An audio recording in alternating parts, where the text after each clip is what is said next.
비가 계속 오네요. 어제도 오고 오늘도 오고 비가 계속 오네요. 저희들이 비가 올 때에 이제 봄이 다가오면 이제 비가 올 때마다 이제 봄이 더 다가오고 있구나라고 생각을 하고 또 그렇게 이야기합니다. 그런데 이제 10월, 11월, 12월쯤 되어지면 그때 비가 오면 이제 겨울비고 이제 점점 추워지겠다 그렇게 말을 하곤 합니다. 같은 비지만 어떤 비는 이제 겨울이 오고 점점 추워져서 우리의 삶의 자리에 좀 더 꽁꽁 싸매야 된다라고 여기게 하는 비가 있는 반면에 또 어떤 비는 이제 곧 봄날이 되어 우리에게 햇살이 짱짱한 그런 꽃들도 보는 그런 날이 다가왔구나라고 생각할 때가 있습니다. 같은 비지만 느낌이 다릅니다. 같은 비지만 느낌이 다른 것처럼 사람은 같지만 사람들이 여러분을 볼 때에 다르구나. 우리 장로님이 오시니, 우리 권사님이 오시니, 우리 지사님이 오시니 이제 따뜻함이 오겠구나. 그런 느낌을 주는 그런 멋진 사람이 되어줄 수 있기를 주님의 이름으로 축복합니다. 그 장로님이 오시니 이제 추워지겠네. 점점 이제 분위기가 싸해지겠네. 이런 이야기가 아니라 진정 비가 오면 이제 봄비가 오면 따스함이 오겠다라고 이야기하는 것처럼 저와 여러분이 가는 곳마다 그러한 향기로운 삶이 되어질 수 있기를 주님의 이름으로 축복합니다. 사무엘상 19장부터 27장까지는 다윗의 도피 생활을 다루고 있습니다. 오늘 본문 역시 도피 중에 일어난 에피소드를 다루고 있지요. 오늘 본문은 크게 두 부분으로 나눌 수 있습니다. 1절부터 3절까지 또 4절부터 7절까지를 나눌 수 있습니다. 사울이 블레셋과의 전투에서 돌아올 때에 이제 다윗이 엔게디 광야에 숨어 있다라는 소식을 듣고 사울이 3,000명을 거느리고 다윗과 그의 사람들이 있는 그곳에 오게 됩니다. 그때 사울이 너무 뒷일이 급해서 용변이 급해서 굴에 들어가게 됩니다.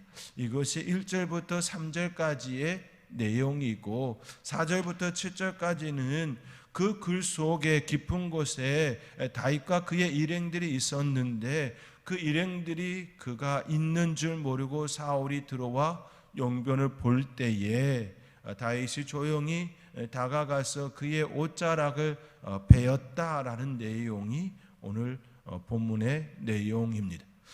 그가 홀로 있었고 충분히 죽일 수 있음에도 불구하고 다윗이 사울을 죽이지 아니하였다. 그가 여호와께 기름 부음 받은 자이기에 그를 죽이지 않았다. 오히려 그의 옷자락을 베는 것 때문에 오히려 다윗의 마음이 찔렸다. 그런 내용을 다루고 있는 것이 바로 4절부터 7절까지의 말씀입니다. 이처럼 다윗이 사울을 죽일 수 있는 절호의 기회를 만났음에도 불구하고 그를 죽이지 않았던 그 내용이 오늘 본문의 주요 내용입니다. 물론 여기에는 또 다른 의미들도 내포되어 있습니다. 사울은 다윗의 장인이지요. 장인이기에 쉽게 죽일 수 없다라는 내용도 실은 포함되어 있음이지요. 또한 사울은 현재 왕입니다. 만약 사울을 죽인다면 다윗은 반역자가 되겠지요. 그 오명을 받은 것은 물론 더 힘든 그가 왕으로 또 등극되어진다 할지라도 그런 오명 가운데에 그의 왕정 생활이 되어질 겁니다. 그러한 내용 동안 그 아래 수면에 감춰져 있다, 수면에 흐르고 있다라는 것을 우리는 또 생각해 볼 수 있는 장면입니다. 다윗은 사무엘을 통하여 하나님께 기름 부음을 받은 자입니다. 또 이미 사울의 왕위가 폐위될 것을 그 사실을 알고 있는 자로서 자신을 죽이려 한 패역한 왕 사울을 죽이고 왕위에 충분히 오를 수도 있었습니다. 그러나 그럴 경우 명분은 가질 수 있을지는 몰라도 앞서 잠시 말씀드린 것처럼 쿠데타를 일으켜 왕권을 차지한 왕으로 인식될 것은 분명한 이치겠지요. 이는 하나님께서 원하시는 신정 정치를 이루시는데 하나님께서 다윗을 통하여 진짜 원하는 그 신정 정치, 하나님께서 통치하시는 그 신탁의 그 내용이 이스라엘 백성 가운데 온전히 펼쳐지지 않는 오히려 방해자가 되어질 것입니다. 역사는 반복된다는 말이 있는 것처럼 반역으로 세운 나라는 또 반역으로 나라가 망하게 되겠지요. 악순환이 되풀이될 수밖에 없습니다. 다윗은 충분히 사울 왕을 죽일 수 있음에도 불구하고 여러 다양한 이유로 인하여 그를 죽이지 않고 그의 옷자락만을 베고 살려 주었습니다. 그 중심에는 여호와께 기름 부음 받은 자라고 하는 그 내용이 담겨져 있고 그 아래는 여러 이처럼 다양한 의미들이, 이유들이 숨겨져 있습니다. 우리는 다윗의 이러한 행동을 통해 여러 교훈들을 얻을 수 있습니다. 그 교훈에 대하여 함께 생각해 보고자 합니다. 다윗이 사울을 만난 것은 엔게디 광야였습니다. 그가 사울을 피해 숨었던 것은 굴이었습니다. 그 굴은 길가 양의 우리였습니다. 길가 양의 우리였습니다. 길 옆에 있는 굴이었다라는 겁니다. 근데 그 굴은 양의 우리였다라는 것이지요. 이스라엘 땅은 석회암 지대로 형성되어 있습니다. 그러한 이유로 광야나 산간 지역에는 커다란 석회암 굴이 많았습니다. 그래서 양을 치는 목자들은 이러한 석회암 굴을 손질하여 양들을 보호하기 위한 양의 우리로 사용하곤 하였습니다.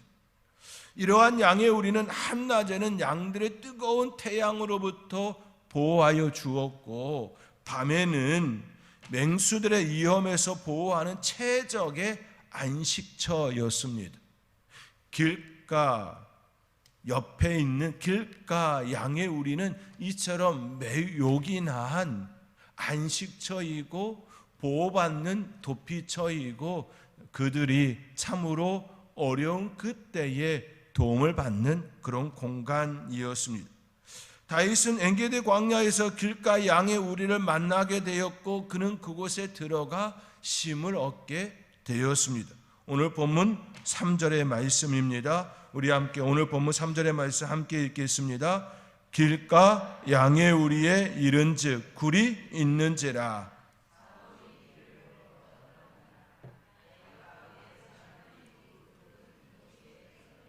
아멘. 다윗은 길가 양의 우리를 잘 알고 있는 사람입니다. 너무나도 잘 알고 있는 사람이지요. 그는 목동이었습니다. 어릴 때부터 아버지 이새의 양떼를 치는 목동이었습니다. 그는 지금 평안히 쉼을 얻을 수 있는 그러한 안식처를 잃어버렸습니다. 결혼을 하였지만 그것은 평안함이 있고 쉼이 있는 안식처가 되지 못했습니다. 결혼을 하였지만 그곳은 평안함을 얻지 못하는 그런 곳이 되었습니다. 장인이 사울로 인하여 그 모든 쉼의 공간이 삶의 보금자리가 영혼의 안식처가 무너지게 되었습니다. 그곳에는 마음을 나누는 친구 요나단이 있었습니다. 그 또한 사울로 인하여 무너졌습니다. 그러한 그에게 잠시 쉼을 주는 공간이 있었습니다. 그것은 바로 길가 양의 우리였습니다. 그는 그곳에 있는 동안 여러 생각을 하게 되었을 것임을 우리는 생각해 볼 수 있습니다. 특히 그는 아버지 이새의 집에 있을 때 목동으로 생활했던 그때를 분명 회상하였을 것입니다. 비록 몸은 불편했지만 참된 안식을 누렸던 양을 지키는 그때를 해상하였을 것입니다. 골리앗을 이긴 이후 수많은 전쟁터에서 승리한 장수였지만 명성도 얻고 출세도 하고 그렇지요. 왕의 사위가 되었으니 출세한 건 분명합니다. 그렇지만 참된 삶의 공간이 없는 지금의 상태, 그런 지금의 모습을 또 생각하였을 것입니다. 옛날과 지금을 생각하였다라는 것이지요. 옛날 목동의 그때에 자기의 양떼도 없이 아버지 이새의 양떼를 치지만, 밤에 밖에 나가서 홀로 그 양떼를 치지만 그때는 평안함이 있었음을 그는 알고 있습니다. 명성을 얻었고 출세하였고 많은 사람들로부터 그의 이름이 불려지는 그러한 때에 놓여 있지만 그는 진정한 쉼의 공간, 삶의 평안함, 그 자리를 잃어버렸습니다. 우리는 이와 같은 때를 만날 때가 있지요. 회사나 사업장에서 아주 멋지게 일을 하고 성취감에 빠져서 됐다 이런 생각이 들 때가 있습니다. 전혀 생각하지 못한 데서 또 굉장히 기분 좋은 기쁜 일이 일어날 때도 있습니다. 그런데 나의 때가 아닌 또 다른 불미스러운 일로 인하여 지금까지 열심히 살았던 것이 다 한순간 물거품이 되어진 그러한 경우도 경험했을 것입니다. 오랜 세월 고생 끝에 집을 장만하고 이제는 한숨을 돌릴만하다 여길 그때 또 다른 일로 인하여 고민거리가 되어지고 한숨이 나오는 그러한 때도 있었을 것입니다. 예전 어른들의 이야기처럼 이제 살만하니 병들고 죽는다라고 이야기하는 것처럼 우리의 삶의 자리에 이제는 좀 쉼의 시간이 되어졌다, 이제는 조금 더 평안함이 있다라고 여기는 그때에 질병이 생기고 또 우환이 우리 가운데 일어나 참 기도가 되어지는 그런 때가 있음을 보게 됩니다. 지금 다윗의 경우가 딱 그러하지요. 이제는 명성도 없고 결혼도 하고 이제 쉼의 자리, 안식의 자리 두 다리 편하게 뻗고 이제 잠을 청할 수 있을 거라고 생각하였을 그때 그는 전혀 다른 세계로 나갈 수밖에 없었습니다.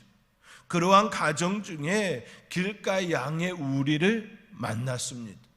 그러니 과거 아버지 이새의 양떼를 돌봤던 그 목동의 시절, 그때가 해상되어지는 건 당연한 모습일 것입니다. 양떼를 몰고 다니다 쉼을 얻었던 그 공간에 지금 그는 머물고 있습니다. 또 다른 안식입니다. 명성이 가져다 준 안식이 아니라 목동 시절에 가졌던 안식입니다. 하나님께서 함께하여 주시고 맹수를 이겼던 그러한 그때 누렸던 그 안식이었습니다. 그런 참된 안식에 대하여 다시금 생각하는 시간이 되었을 것입니다. 그 안식은 하나님께서 주시는 안식이었습니다. 양떼들과 함께 있지만 그 양떼들 속에 있는 그 목동의 그 삶의 자리가 불편함이 아니라 참된 안식이었고 하나님과 함께하는 임마누엘의 축복이 있었던 자리였음을 지금 그가 양의 우리 가운데에, 길가 양의 우리 가운데에 그가 그 느낌을 받고 있음에 대한 부분입니다. 다윗이 시편 23편에 고백한 것처럼 여호와는 나의 목자시니 내게 부족함이 없으리로다. 길가 양의 우리는 그가 장수가 된 후 다시는 누리지 못할 것이라 여겼던 추억이 깃든 하나님의 역사가 있었던 그때를 다시금 마음속에 처음 사랑이라고 하지요, 첫 만남이라고 하는 그 마음이 그 안에 다시금 일어나게 하는 하나의 장치가 되었음을 엿볼 수가 있습니다. 추억이 깃든 하나님께서 그를 만나주시고 홀로 밤을 새울 때 밤친구가 되었던 그때를 회상하며 진정한 안식은 하나님께서 주시는 안식이야 라고 하는 그 마음 말입니다. 우리의 삶은 길가와 같고 광야와 같습니다. 그러한 삶일지라도 하나님께서 함께 하시면 길가 양의 우리와 같은 안식을 누리게 됩니다. 길가 양의 우리와 같은 곳이 우리의 삶의 자리에 가장 힘들다라고 하는 그때에 만나게 하여 주십니다. 그러므로 우리의 삶의 자리에 진정한 쉼과 충전소는 하나님께서 허락하여 주시는 그러한 곳입니다. 그러한 곳을 날마다 만나며 하나님의 은혜가 이것입니다. 참으로 오늘도 은혜를 허락하여 주시니 감사합니다.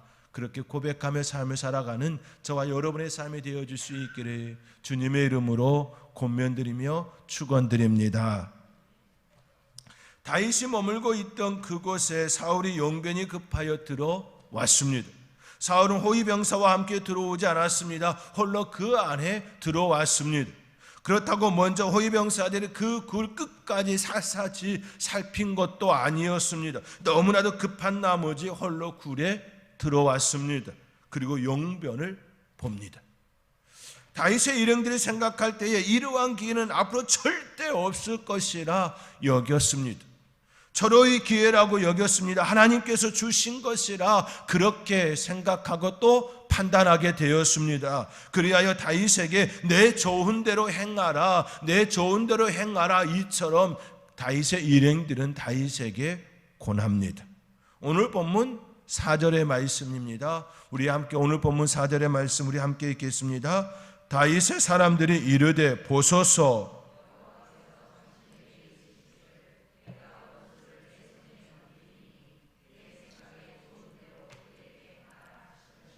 이것이 그날이니이다 하니 다윗이 일어나서 사울의 겉옷자락을 가만히 베니라. 아멘. 누가 봐도 너무나도 좋은 기회입니다. 이보다 더 좋을 기회는 또 없습니다. 그들이 말하는 것처럼 온수를 갚는 날이라 여겼습니다. 하나님께서 주신 기회라 여겼습니다. 그렇습니다. 다윗의 일행들이 말하는 것처럼 너무나도 좋은 기회입니다. 사울왕 외에는 누구와도 싸우지 않아도 됩니다. 사울 때문에 다른 사람들을 해치지 않아도 됩니다.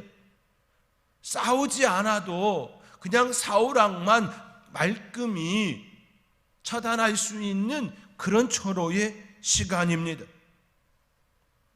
그러나 다윗이 사울을 죽이지 않았습니다. 가만히 사울의 겉옷자락만 베었습니다. 그가 이처럼 한 이유는 앞서 서두에 말씀드린 것처럼 하나님께 기름 부음 받은 자라고 하는 그 사실을 기억하였기 때문입니다.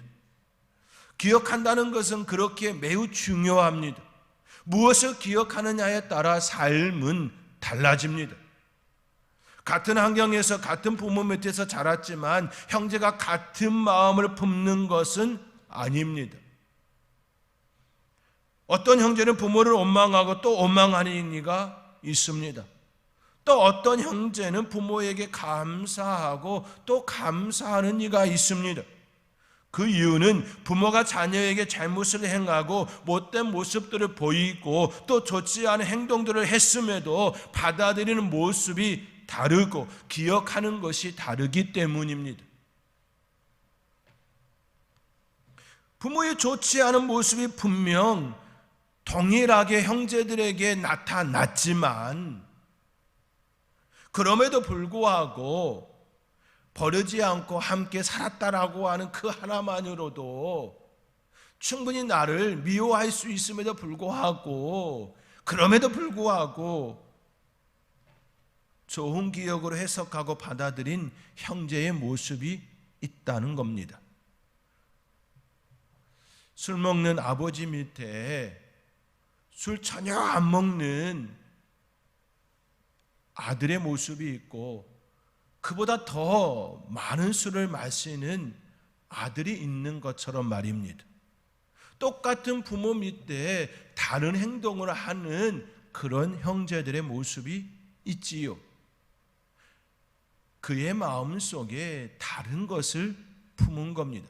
다른 기억으로 품는 것이지요. 무엇을 기억하느냐가 이처럼 중요합니다. 다윗은 사울이 자신을 괴롭히고 그리하여 도망자가 되었음에도 하나님께서 사울에게 기름을 부은 자라고 하는 기억을 하였다라는 사실입니다. 자신을 괴롭히는 사울을 기억하는 것이 아니라 그에게 기름 부은 하나님을 기억했다라는 겁니다. 사람을 본 것이 아니라 하나님을 보았다라는 말씀입니다.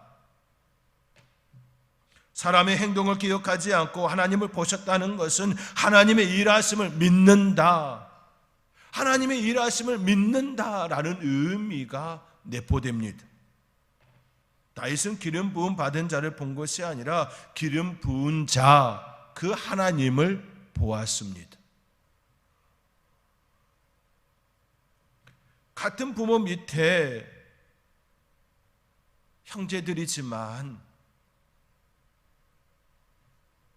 그 아버지 어머니 통하여 내가 이 땅에 태어났음에 대하여 하나님을 보고 다르게 기억하는 이가 있다라는 것이지요.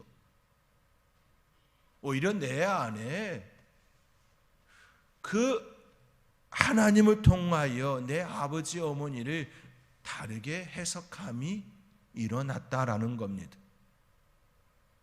가난하고 못 배우고 험악한 아버지 어머니를 기억하는 것이 아니라 그럼에도 불구하고 그 환경 속에서 하나님을 만날 수 있는 길을 열어주셨으니 감사합니다라고 기억하는 이가 있다라는 겁니다.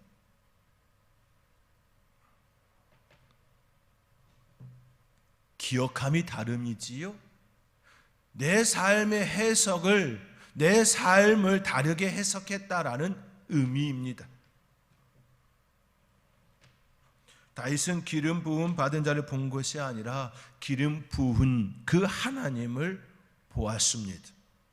그 하나님의 계획에 따라 그는 지금 행하고 있습니다. 자신도 하나님께 기름을 받았습니다. 그렇다고 한다면 장차 그에게 이스라엘을 맡기시는 분, 그분은 하나님이심을 의미합니다.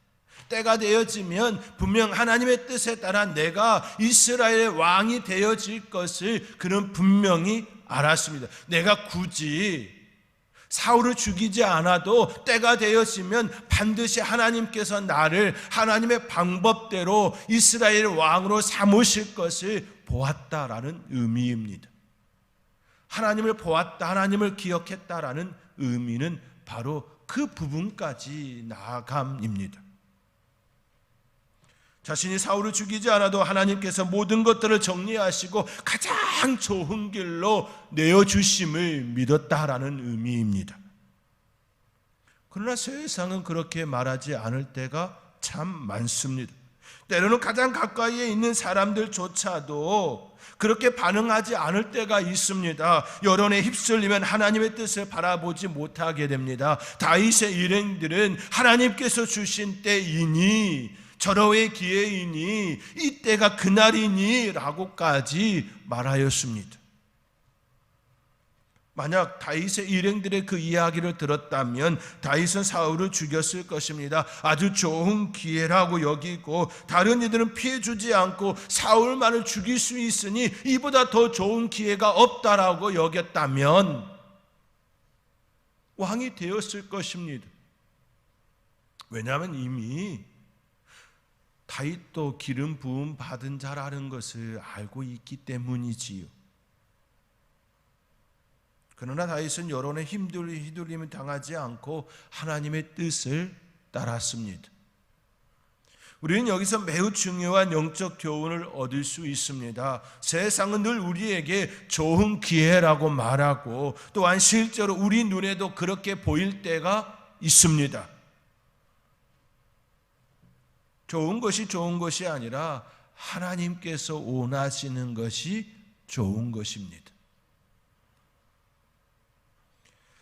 좋은 것이 아니라 하나님의 뜻대로 행하는 것이 좋은 것입니다. 아무리 좋은 환경이고 좋은 때라고 여겨지고 많은 사람들이 이구동성으로 그렇게 하나님의 이름을 빌려 이해하게 할 정도로 반응한다 할지라도 하나님의 뜻이 아니면 아닌 것입니다. 그렇기에 우리는 늘 깨어 있어야 합니다. 진정 이것이 하나님의 뜻인지 또 보고 또 보아야 합니다. 이렇게 고백하기 위해서는 환경보다 하나님을 먼저 보고 생각하는 훈련이 우리 안에 있어야 합니다. 이건 매우 중요하지요. 좋은 것이 아니라 하나님의 뜻을 행하는 것이 좋은 것이니 하나님의 뜻을 구할 줄 아는, 세상을 하나님의 말씀으로 분별할 줄 아는 그 훈련이 되어 있어야 그렇게 판단하고 그렇게 행동할 것 아니겠습니까? 저와 여러분 가운데에 하나님의 뜻을 따라 세상을 보고 또 분별하며 그렇게 행할 줄 아는 용기 있는 저와 여러분이 되어줄 수 있기를 주님의 이름으로 권면드립니다. 그렇지 않으면 우리는 넘어지기 쉽습니다. 우리는 연약한 존재입니다. 부족한 존재입니다. 미약한 존재입니다. 언제든지 넘어질 수 있고 언제든지 부서질 수 있고 언제든지 깨어질 수 있습니다. 사랑하는 성도 여러분, 여러분의 삶의 자리에 어떤 일을 결정해야 할 때 좋은 것이야 라고 말하기에 앞서 하나님을 먼저 기억할 수 있기를 바랍니다. 하나님의 뜻을 구하고 하나님의 은혜를 구하고 하나님께서 내 삶에 가장 좋은 것을 주실 것임을 또 바라보며 지금 내가 선택하는 것이 우리 하나님께서 원하시는 것인지 또 분별할 줄 아는 저와 여러분이 되어줄 수 있기 바랍니다. 또한 길가 양의 우리와 같이 삶의 자리에 늘 하나님께서 때에 따라 주시는 그 늦은 비와 이른 비와 같은, 또 구름 기둥과 또 불기둥과 같은 그 은혜가 저와 여러분의 삶의 자리에 풍성하게 나타날 수 있기를 주님의 이름으로 축원드립니다. 기도하겠습니다.